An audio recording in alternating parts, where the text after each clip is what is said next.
From the Library of Congress in Washington, D.C.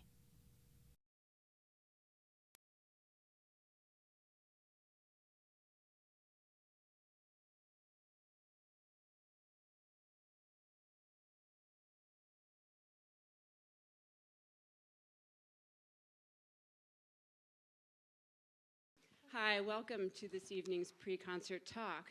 Before I introduce everybody, I'm going to say that there are two changes to the program. The first program, the pre-concert talk, and to the concert. First of all, I know you were all expecting my colleague, David Plylar, to do this talk, and he is actually pretty ill. As I am recovering, but he is not, and so I offered yesterday, late last night, to take over for him. So please forgive me for being perhaps a poor substitute or a lesser substitute. I will try my best. For the concert in the program, it says that Rebecca Fisher is playing on the Betz Stradivari, which actually is in the case over there, but she is not. She's playing on the Ward Stradivari, and that is from 1700. Its history is basically that a Greek person living in England had it and passed it on to someone named John Ward. So that's that story, and I apologize for that. So let's get started. Tonight's pre-concert talk. Why don't you just introduce yourselves? And also the two members from the quartet are here, and they will leave in about 20 minutes to get ready for the concert. Jefferson? I'm Jefferson Friedman. I wrote the first piece on the program for these kids over here. I'm Jonas Sirota. I'm the viola player in the Chiara String Quartet. I'm Rebecca Fisher. I play first violin in the Chiara Quartet. Thank you all for being here tonight. Jefferson, you are the recipient of a Verna and Irving Fine Fund Commission from the Library of Congress. Congratulations. Thank you. This is thrilling, and we're premiering it tonight. We have a world premiere here, and this has been a very long, wonderful week of celebrating the Irving Fine Centennial. So my question is, with the commission, how did that come to you, and how did the music come from that commission? I'm trying to remember who approached me for the commission in the first place, and I honestly can't. I've been trying to remember, and I honestly can't remember. You're so excited. Yeah. I mean, it was actually quite a while ago. I don't know, 4 or 5 years ago, I got approached to write a piece for the Irving Fine Centennial Concert. And I think it was, if I remember correctly, it was specifically for piano quintet. And I've worked with the Chiara Quartet for many, many years, and they've premiered all of my quartets, and we have an incredible working and friend relationship with each other. So I recommended to the Library of Congress that they be the quartet involved, and Simona Dinnerstein, who's the pianist, is a mutual friend of ours who I've always wanted to write a piece for, and so I thought this was also a great opportunity to write a piece for her as well. And then, I don't know, they gave me some money and said, see you in 4 years, do whatever you want. And then I finished it this summer and gave it to them, and then they learned it, and now they're going to play it. And actually, tell us a little bit about the piece. Each piece, each movement has a title in the piece, and I want to understand how that worked. Each movement's title comprises a poem. Well, I wrote the piece, and then one of my closest friends, Margaret LeMay, is an incredible poet. She lives in Iowa, went to the Iowa Writers Workshop a long time ago, stayed in Iowa. So when I finished the piece, I sent her mock-ups of a mock-up of the piece, and she listened to it and then wrote a poem based on what she heard in the piece. So the title of the piece is the title of the poem, and then the poem has 6 lines, and the piece has 6 movements. So when you see it in the program, you'll be able to read it as a poem which describes the piece as a whole, and then each line of the poem describes each of the movements in turn. So it was sort of like I commissioned her to do something that served a dual purpose of kind of overall describing the piece, and then within each line describing each movement. Do you want to read the poem? I have it No, here, I don't. but you don't. Okay. I'm just curious how it sounds that way, but. I honestly don't understand how to read poetry. Like it's just it's a special art. I mean, it would be know. like asking a Yeah. poet to play a violin in front of people. It's just it's not. I wasn't sure how that worked, and I've been curious about the words and how they sound, and the sounds that are coming from the piece itself. It's like a wonderful collaboration with musicians, a composer, and a poet, and it's not like you wrote the piece after the poem, and it's just a very wonderful collaboration. I congratulate you all on that. Well, I just surround myself with people who are really good at what they do, which makes me look way better. And so, I collaborate with people that I love and care about and are friends with, and that's, I think how the best work gets done. Mm-hmm, mm-hmm. Do you have any thoughts on the poem? Can I hear from? Well, this is actually the first that I knew that the poem came after the piece, because I thought you liked the poem and then wrote. So that's fascinating to me. The piece is, well, you'll hear it tonight. It's so beautiful. It's absolutely stunningly beautiful music. We've played now, how many of your pieces? Well, 3 quartets. 3 quartets. And this is then the fourth work, right? The fourth piece. The first quartet's a piece that Jefferson won't let us play because he wrote it as a student, and we played it at the Aspen Music Festival. Although you being a student isn't the reason. I mean, he also wrote the second quartet for us when we were in graduate school together at Juilliard. And that piece we play quite a bit, and is a piece that you claim, right? Yeah, but as you know, as musicians, there's a huge difference between being an undergrad and being a grad student. Yes, there is. There's but something that happens at the age of 22 that right, changes. That's true. But the reason we don't play the first quartet is because you don't want us to. I mean, you don't feel it's in the sense that you don't feel it's a piece not that good. represents. Fine. We liked it, but we were undergrads too. So what do we know? But since then, that second quartet was a piece that we played quite a bit and recorded. And we also recorded his third quartet. They go together on an album. The third quartet was a more recent commission. It's Brooklyn Friends of Chamber Music, right? Yep. 2004. 2004. Recent.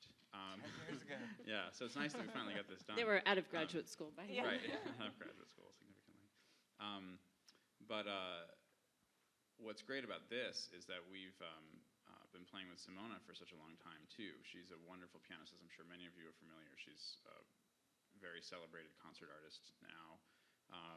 We all came up together through a program in Philadelphia called Astral Artistic Services, which was sort of a kind of career development organization. They do wonderful work.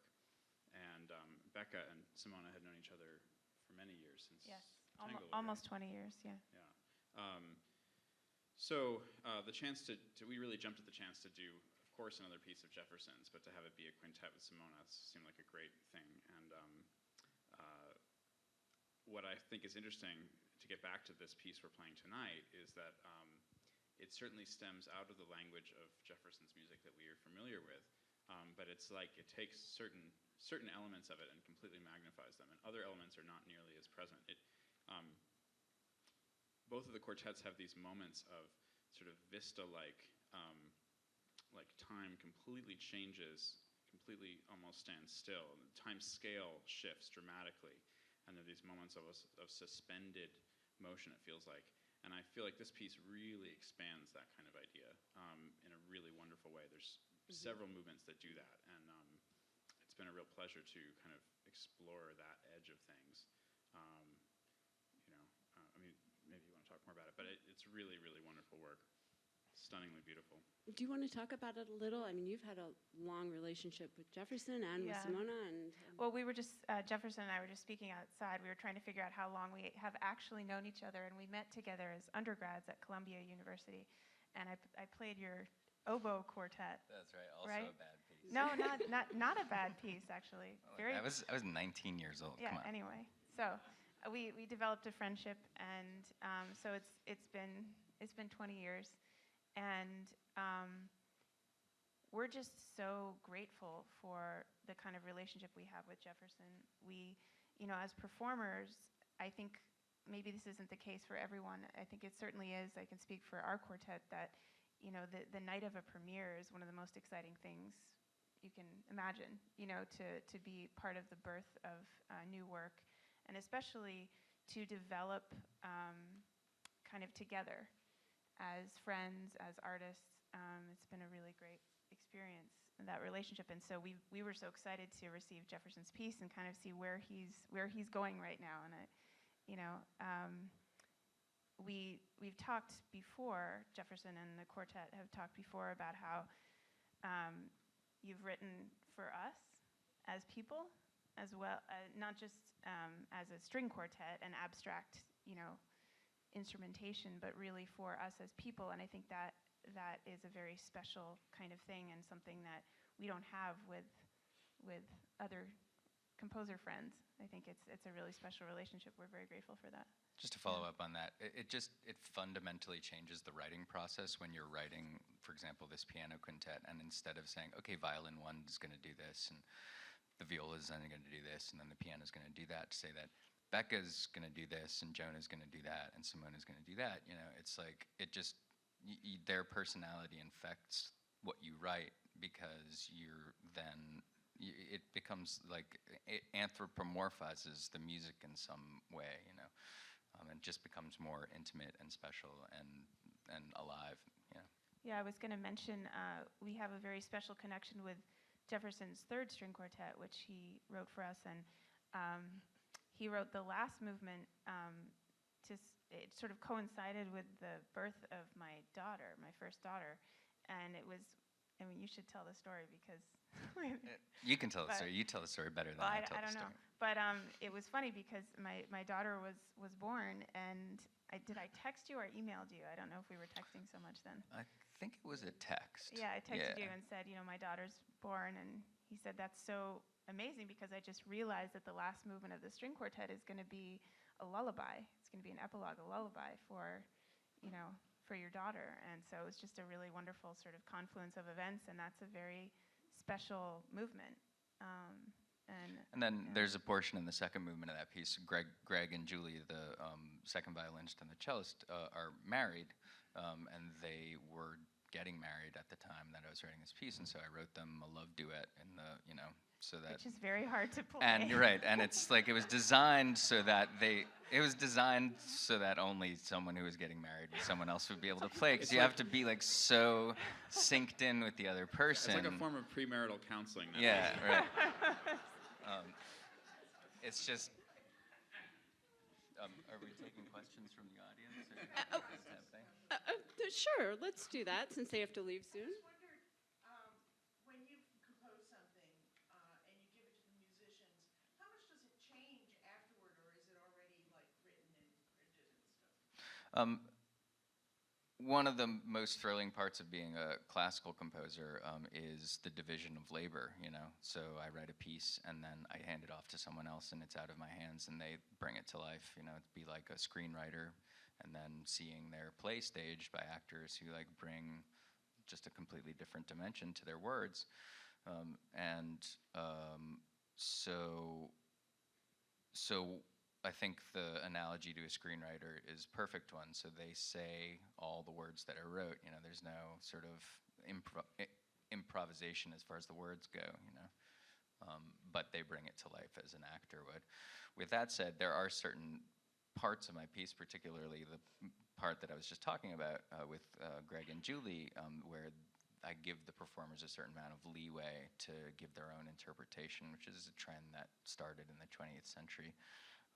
Where you sort of have more kind of abstract notation and leave things up to the performer more.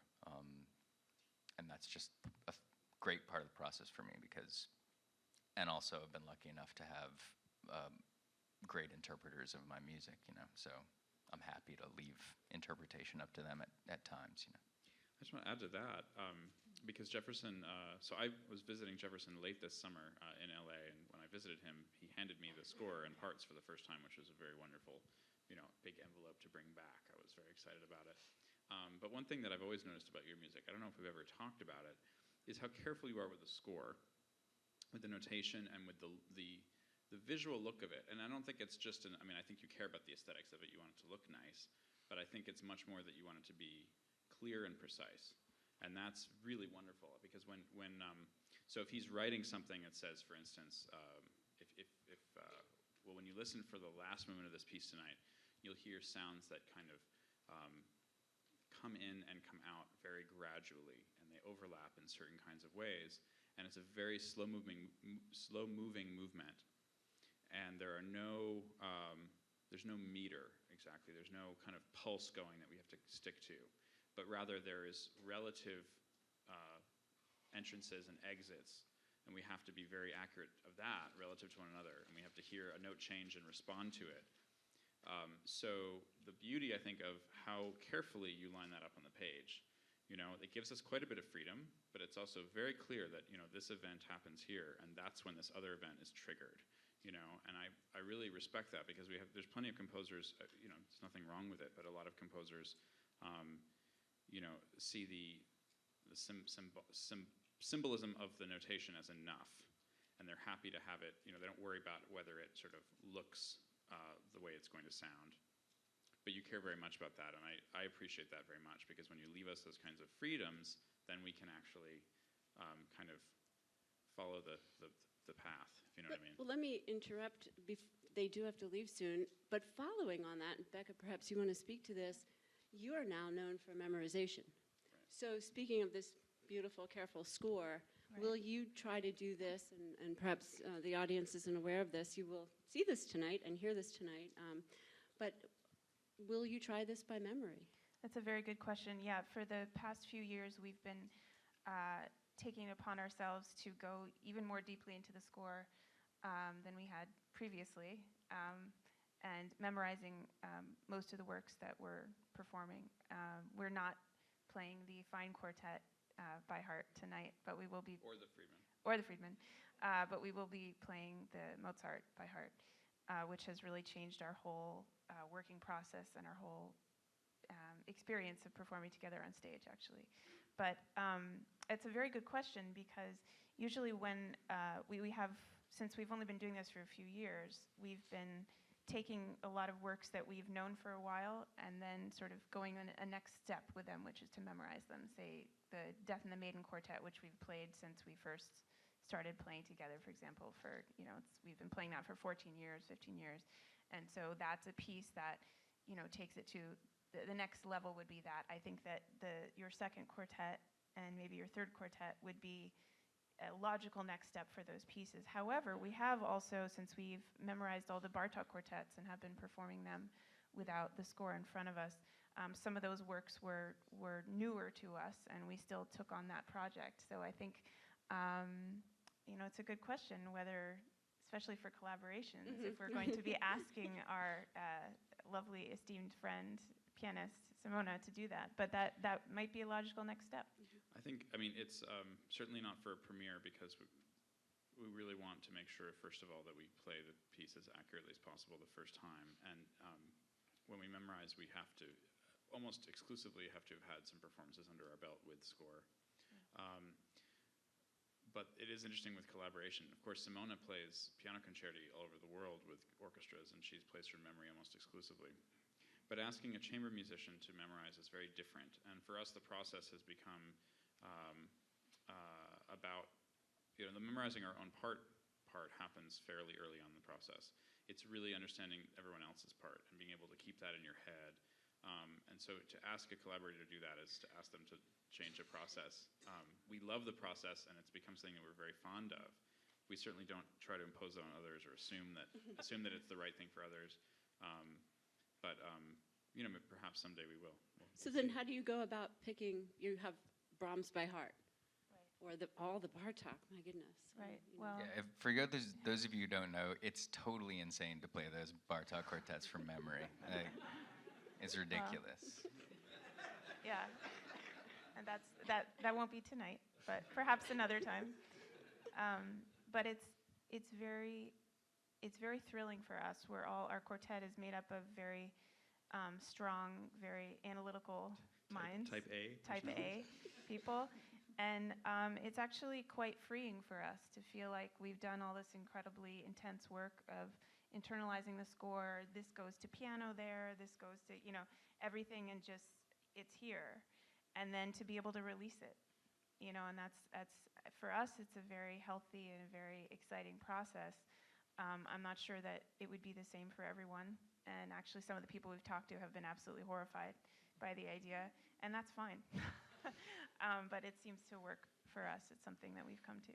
And also for me, one of the things that drew me to their musicianship when we first met each other and I first saw them play 20 years ago was their interpersonal connection with each other when they play with each other, and the visual connection that they have with each other on stage is like something I'd never seen before. They have such a, they just seem like so locked in with each other, and when you watch them play the Mozart, you'll see it's just they're one brain together. It's an amazing thing to watch. I think visually it's amazing too. I've really enjoyed watching your. I haven't seen this happen. I know the Polish Quartet did it eons ago, but visually I like it without those stands there. I really do. It makes a big difference. I mean, when you see a play, players aren't reading from again, to go back to my analogy for plays, players don't stand on stage with the score in their hands or with the script in their hands. And it just fundamentally changes both the performer and the audience perspective, you know? And it's more than just like a gimmick or a tightrope act, you know? It doesn't have anything to do with that. It has to do with actually being able to communicate more internally and externally. And now I kind of get why you say by heart. You pointed to your head and saying it's intellectual. It's not memorization. It's not. Maybe at first it was, but it comes out through here, and I applaud you for that. That's wonderful. Thanks. Okay. Well, do you have to leave? I hope not. I think we probably should. We should probably start to get ready. I mean, unless you feel one more question. I'll have one quick question I do have to throw in. The other piece tonight, the Irving Fine Quartet, is a commission also from the library, a Kusevitsky commission from 1952. Is this a premiere for you? Have you played this before? It is our first time playing the piece. It's First a really period of time playing the piece. Yeah. I mean, we played it a couple times in preparation. It's a wonderful piece. It's two movements, and the other piece that we've played that reminds me of that two movement form is the Berg Opus 3 Quartet. I would not be surprised if he was somehow influenced by that form, because to me, if you think of two movements, suddenly you're not. First of all, it's definitely not a classical form, right? I mean, a classical piece has 3 or 4 movements. So for him to do 2 movements, to me, sounds like something out of theater, because it's 2 acts. It's got, it really has a sense of an arc that kind of, I think, connects the piece from beginning to end through both movements. And this piece does that quite beautifully. Within each movement, there's a little bit of, contrast. There's the first movement's basically fast with a slow middle section, and the second movement's basically slow with a more agitated middle section. But really, the whole thing holds together as a single work of art. It's not 4 separate pieces strung together, and it's beautiful. It's got it's 12 tone in its way. I mean, he was using that technique, but he was not strict about it. So it's certainly not. He's totally happy to dwell on a tonality or obsess about a certain harmony or pitch. He's not upset about that, and I think he uses everything that he uses for the service of what he's trying to do. It's not again a gimmick of any kind. Right. Yeah, I mean, I was just going to say, it's a really thrilling piece to play. I hope you feel that it will be to listen to as well. And I was really drawn initially to the slow movement because of these incredible colors that he creates, both in the beginning of the movement with some of the soloistic voices, and then also just this rich kind of almost jazzy-like texture.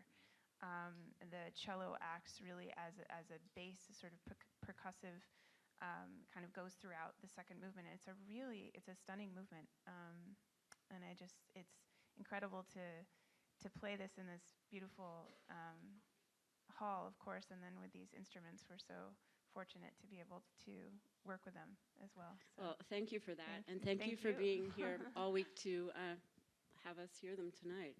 Thank you so much. Great pleasure for us. It's been great. Thanks. Well, we'll take our leave. Very special. It takes a little time to get used to.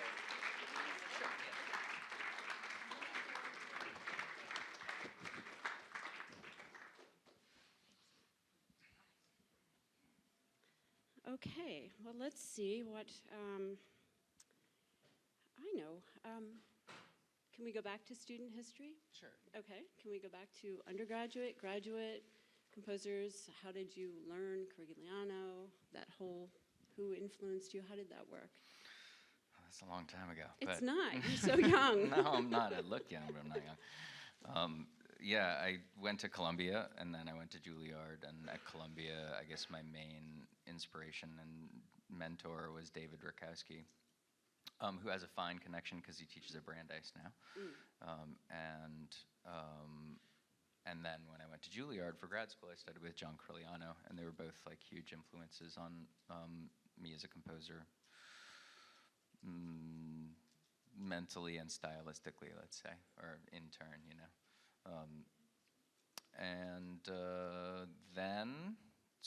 Then I graduated from Juilliard and was lucky enough to be able to write music for big orchestras and, you know, do all those things that you do in this world, and then now I'm here. Well, actually, now you're out west, Yeah, right? I'm in LA now. I know a lot of American composers have made that trek and do film music and true. stuff like that. So Like tell us about Schoenberg that. and Yeah, Stravinsky, that's right. That's all what I the- was thinking of. Yeah.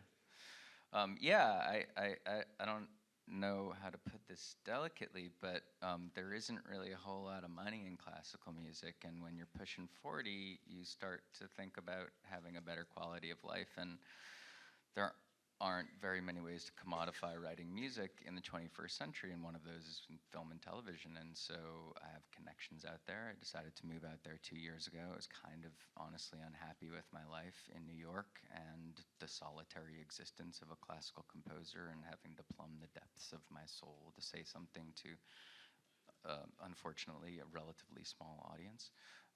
And so moved out to LA 2 years ago and decided to kind of expand into film and television. And just am finishing working on the score for this NBC show, so doing that now. Okay. And also doing this, so it's. Do you get 4 years for those commissions, or is that a No, faster you get turnaround? you get a week. So it's really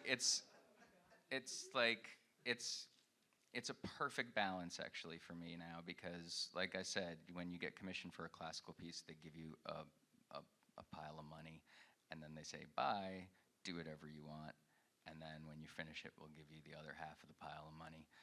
And that is something that most composers would probably covet, but it actually can be totally overwhelming and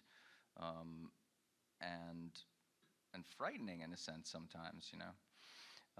And it's a lonely pursuit, you know. The image of the composer banging his head against a keyboard in his studio by himself is not actually far from the truth, at least in my case. And so film music is collaborative. There's a team of people involved in writing the music. There's not only the music team, but also you interact with the production side of things. And you have to write music every week, or else 3 million people aren't going to have something to watch on Thursday night at 9:30, you know? So it's a great balance. I actually love the two things, having the two things together as one. You mean a deadline and yeah, and also it's not your soul on the line, right? Yeah. So the show I worked on just got canceled, and I'm very sad about it because the people that I worked with on the show were incredible people, and really it was a really special, amazing experience to work with these creative, amazing people.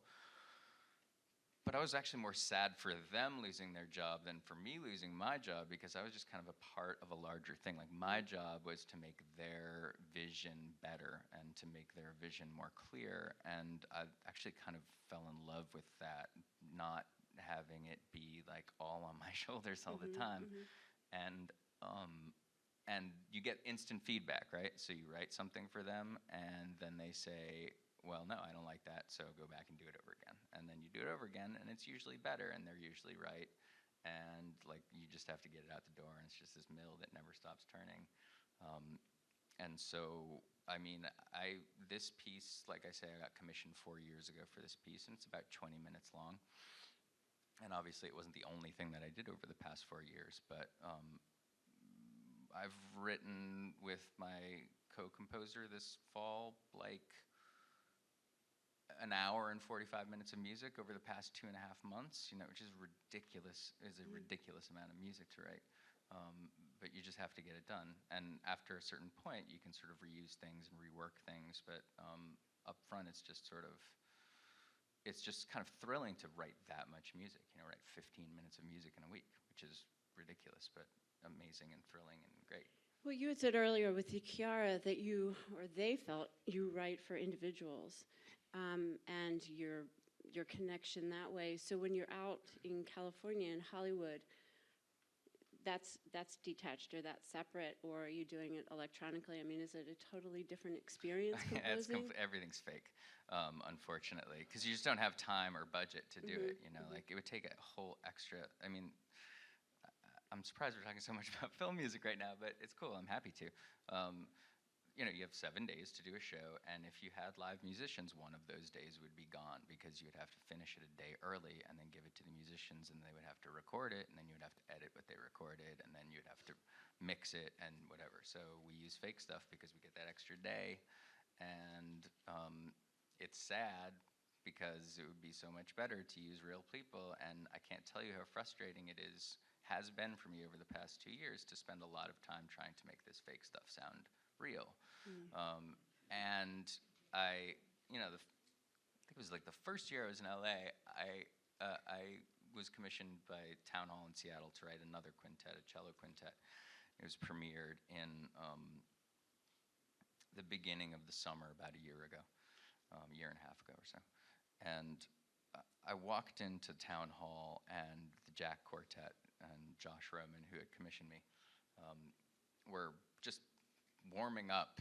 And I walked in, and it was like the most beautiful sound I had ever heard. And I realized that, like, for the past 9 months, I hadn't actually heard any live string players playing string instruments in front of me. It was all just like in a computer in a box, and it was just like, this is like, it just sounds so much better to have actual human beings playing instruments, And it's come a long way. It's not like this synthesized sound, it's sampled sound, so it's actually based on actual human beings who originally played them, but there's just no comparison. And obviously on larger budget movies where you have the luxury of more time and be able to hire real players, you can have that, but in television everything is so fast and the budgets aren't large enough, so you have to make compromises. Well, I hope you can find balance with that, with live musicians and instruments, and tonight must be pretty thrilling. Oh, yeah. For the sound. Of course, yeah. It's amazing, especially hearing the instruments that they're playing on as well. And the auditorium. And the space, and then that they're amazing musicians and my friends. I mean, it's all great. Like, there's nothing to compare to live music, Once again. Good. I got you to say what I wanted to hear. Yeah. No, it's true though, right? Yeah, of course. I'll go back to, again, I'm talking about the stage. You see these huge actors who work in these big movies who spend their entire day like working on scenes over and over again in like a room with a camera with a green screen behind them or whatever. And all of those people, when they have the opportunity, go back to Broadway and perform live because that is like the real thing, that's like actually what it means to be being an actor, to be performing live in front of an audience and communicating with that audience in real time, So, I would be surprised if there were very many actors worth anything who would say that they would rather do like, a television scene 10,000 times over and over and over again, versus actually communicating live with an audience on stage. So yeah, there's nothing like live music. It's obviously the best way to experience it. Great. Does anyone have any questions now? Yes. Would somebody please read the poem for us? I'm happy to read the poem, but I haven't practiced it. I've looked at it. I've tried to, and I don't know if I should read it. I guess if anyone should read it, I guess it would be. I was hoping that Margaret would be able to come this week, but unfortunately, she had to redo her bathroom, so she couldn't afford to come. They found mold in her wall, and it's a big thing, but anyway, she was going to come. She couldn't afford to. So she's not here. Would have been great to have her read it right now, but I'll give it a shot. So if you can accept that, I think we'd all love to hear that at least. Sure. You can see it there. The heart wakes into. The way in, which touches the lights of others cut into the hills, dawn alone being rent and want, the fold of bald wings is having had departed. Thank you. Thank you. Does anyone else have a question? Oh, okay.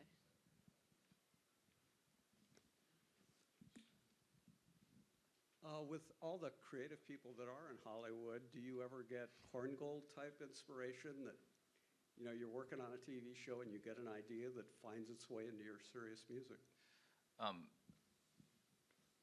It's actually been an incredible shift in the way I approach writing music now, just generally. You know, it's all becoming this one big thing. I sort of thought, you know, actually my career has been one where I have separate things and then fuse them together, you know, or for whatever reason I want to keep them apart. So, you know, I grew up playing in punk rock bands, but also went to the New England Conservatory to study classical piano, and like those things were separate until I decided to put them together.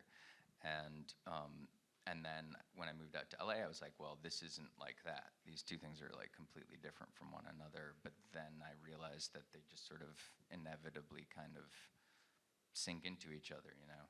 And obviously all of my experience as a classical composer is affecting the type of music that I write for television and film, and vice versa, you know. So again, it's kind of like inevitable that that's going to happen. I think it's just sort of inevitable that that happens, that you, I think it's really difficult to compartmentalize like that as much as you want to, you know. I think it's actually, I've sort of proven time and time again, for me at least, it's impossible to compartmentalize like that. Are you still a punk rock player? Well, yeah, I just played a show the other day for this comedy festival, and we did some like punk-like stuff at times. Sure. Yes? Well, since you have multiple genres that you compose for, I have a question. I'm a longtime jazz fan, and one of the most joyous things about a jazz performance is hearing the various musicians solo. And they, you know, they take themes and they play with them and they, you know, invert them and do all kinds of things. Have you ever considered that in classical music, to give the musicians solos, especially the brilliant musicians you have? No, I'm too much of a control freak, to be honest. But like I said before, I do give the composers a certain amount of freedom in certain sections, but nothing like jazz. I think it's just fundamentally a totally different beast, you know. And I mean, I love jazz. It's just not how I choose to, or not the way in which I feel like I can express myself the best. Excuse me. And there are lots of classical composers that do that kind of stuff, you know, sure. And, you know, John Zorn and that kind of New York school has done that for many years and sort of leaves a lot of discretion up to the performer, a lot of improvisation and stuff. And what's interesting about that is that, like, stuff from the avant-garde jazz scene from that era and stuff from the avant-garde classical scene from that era are, like, virtually indistinguishable from each other, you know. Sort of like the same way of making music becomes, like, the end product ends up sounding the same somehow. But yeah, it's like I say, I you know, these guys are type A, then I'm type A plus, you know, or whatever. Any other questions? Johnny?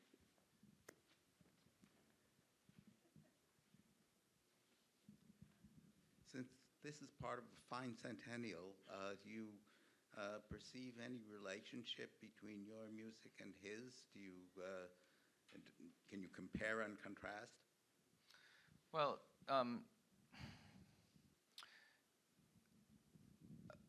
I'm not sure I've ever been particularly striving to be avant-garde, and I'm not sure that Fine was either. You know, I mean, he's sort of pegged as a neoclassicist, and I mean, I guess that's the similarity that I see between me and him in sort of in intent, you know, not necessarily musical language, but just sort of our feeling about music in a way. in the back.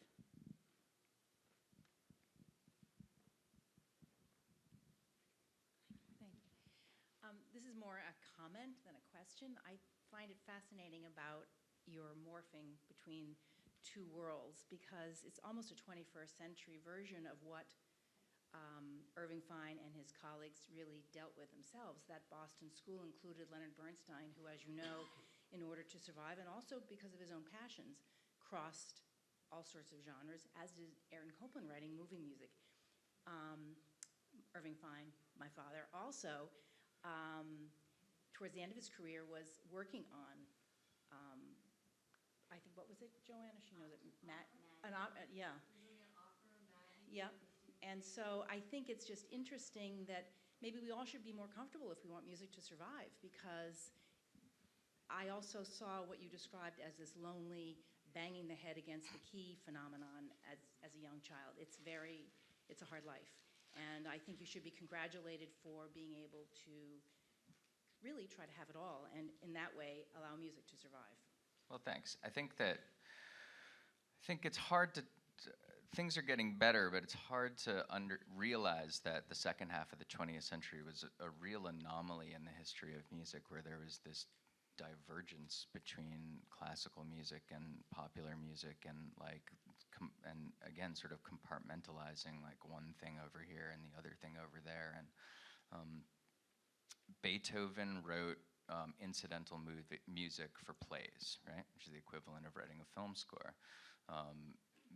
Bach wrote cantatas, which were like the movies of the church at the time, you know, and like Brahms wrote songs for cabaret effectively, you know, and also wrote classical stuff. And yeah, and Bernstein, obviously West Side Story, plus his Mass and whatever, and all that whole thing. And then at a certain point, there was, sadly, things went separate from each other. And it took a long time to kind of heal from that process. And thankfully, now it seems much, much better, and people feel much more comfortable having a fuller musical life that kind of encompasses a lot of different things. And to be honest, part of it, like I said before, is out of sheer necessity, you know? Like, the recording industry doesn't exist anymore, and we all have to figure out how to pay our rent. So how are you going to do that? You have to do as many different musical things as you possibly can. And the other thing is that, you know, classical music has always been subsidized by someone, whether it was the church and then the court, and then there was a brief period in the 19th century where it was popular enough so that the bourgeoisie actually supported it with ticket sales. But then the 20th century, academia supported it, and now there isn't any support from academia anymore. So who is subsidizing classical music now? And I don't think we've actually figured that out yet. So we're kind of all on our own, trying to find our own way and figure out how to make a life and make music at the same time, you know? Okay. So on the Japanese TV station that airs in DC, I just saw a piece on the VGO, the Video Game Orchestra, which I thought was fascinating.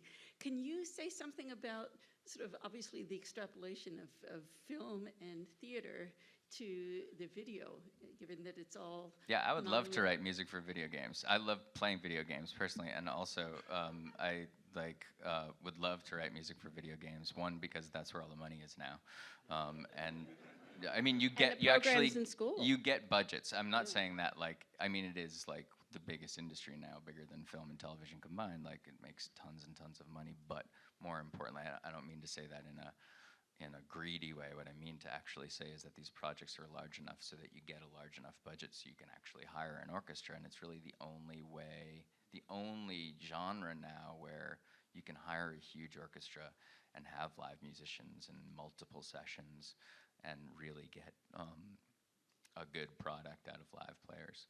Plus, the interactivity is really interesting, and like sort of trying to figure out how to make music play with a game, like so that you're playing the game and playing the music at the same time, or like the music is supporting the gameplay is a really interesting concept to me.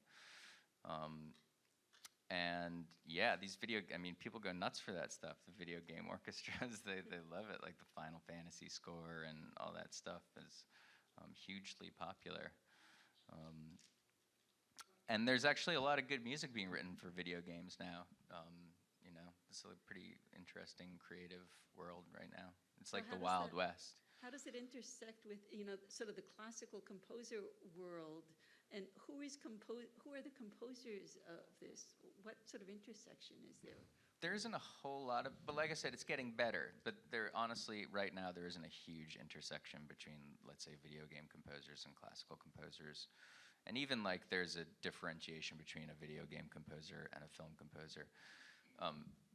It's really, really easy to get pigeonholed in Hollywood. And it's simply because there's so much money at stake, right? So you do a score for a funny movie that was successful, and then a movie that has like a $20, $50, $100 million budget, right? They're going to hire someone who's already done a funny movie. So you're just going to write funny movies for the rest of your career, right? Even though maybe you want to write music for a serious movie, but there's just too much money at stake for anyone to take a chance on someone anymore, you know? I mean, you'd have to be like hugely successful to be able to kind of cross boundaries. So the video game composers are the same way. Like if you have a proven track record as a video game composer, that's who's going to get those jobs, you know? And I guess it's no different than the classical world, you know? You're not going to commission a video game composer to write a piece for the Library of Congress. It's not going to happen, you know, because they haven't proven themselves as able to communicate that kind of like depth of musical. Again, I don't want to make a different. I don't want to make a value judgment between the kind of music that's written for video games and classical music, because I think that's actually a unproductive conversation. But it's just a different way of expressing yourself. And so, yeah, no, I mean, they commissioned me to write this piece because I had a track record in this kind of world, and they wouldn't ask, you know, the guy who wrote the score for Mario Brothers to do it, you know? Any more questions? You mentioned one of your teachers, John Corigliano, who, although not to the extent you are, but has had some Hollywood experience also. I'm just curious if he gave you any advice before you went out there. Not before I went out there, but he was an inspiration to me. It just took me a long time to come around to it, but he was always someone, not only, again, he was actually a really great influence as far as like having a complete musical life, you know, now, you know, for me. Because not only did he do like the Altered State score and a few other scores, but also he did the young people's concerts for Leonard Bernstein. He produced all that stuff, you know. So he was like a radio producer, a classical composer, did film music. He just had his like hand in all sorts of different things. And that's just like the healthy way to be a musician, you know. I think that too often people think of the composer as like the delicate genius in the ivory tower who does the one thing, you know, who's like with the big hair and scribbling and like, you know, but, oh yeah, where is he? Okay, like that, you know. But not only is that totally, again, an unproductive way to go about making music, but it's, for the most part, like a total myth, you know.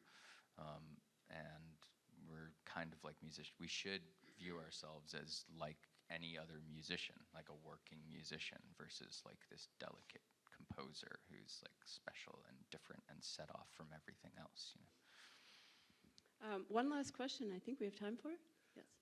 I was wondering, it was mentioned that you had written some pieces for symphony orchestra, and in that whole genre, I wondered if you had, you know, whether those are largely pieces by academic composers or the different styles that are being written, and anything else you might want to say. Oh, like what kind of orchestra music is being written now? Is that the question? Well, orchestra is an interesting. I'm not sure that there's too much of a significant difference between the type of music that's written for orchestra now versus chamber music or solo music. I think the type of music that's written for orchestra is sort of fundamentally in the same language as chamber music for the most part. But for me, when I write orchestra music, it's a completely different kind of piece. Chamber music for me is so much more intimate that I'm allowed to say things that are much more personal Like, for example, this piece that you're going to hear tonight is actually basically like a diary entry of what's happened to me over the past 2 years. You know, it's inspired by things from my life, or experiences that I've had in my life, versus the orchestra music that I've written, which is much more like outward, or there's like a facade to it, because it's just, I feel like it's difficult, at least for me, to say something intimate with so many people. The orchestra is like more of like an instrument, you know, when it's like you take your focus back and you step away, and they're no longer individual people. And obviously you need individual people to play these things, but as a composer, you think of it more as like one big instrument, as opposed to like 4 people. You know, you don't think of an orchestra as 100 individual people. It's a conductor that plays a big instrument that happens to be made out of human beings, you know. And there's a certain kind of disconnect between, like, a certain like dehumanization as a composer for what the kind of music that you would write for that would be. Like, I can't be friends with everybody in the orchestra, you know, but these guys, like, I went to their wedding, I see the birth of their kid, all of that stuff, you know, it's just like a much more intimate experience for me. And so necessarily the music that I write for that would be more intimate. Great. I want to thank you and the Fine Fund for this event, and I am going to look forward to seeing what you're doing next. All right. Thank you very much. Thank you. This has been a presentation of the Library of Congress. Visit us at loc.gov.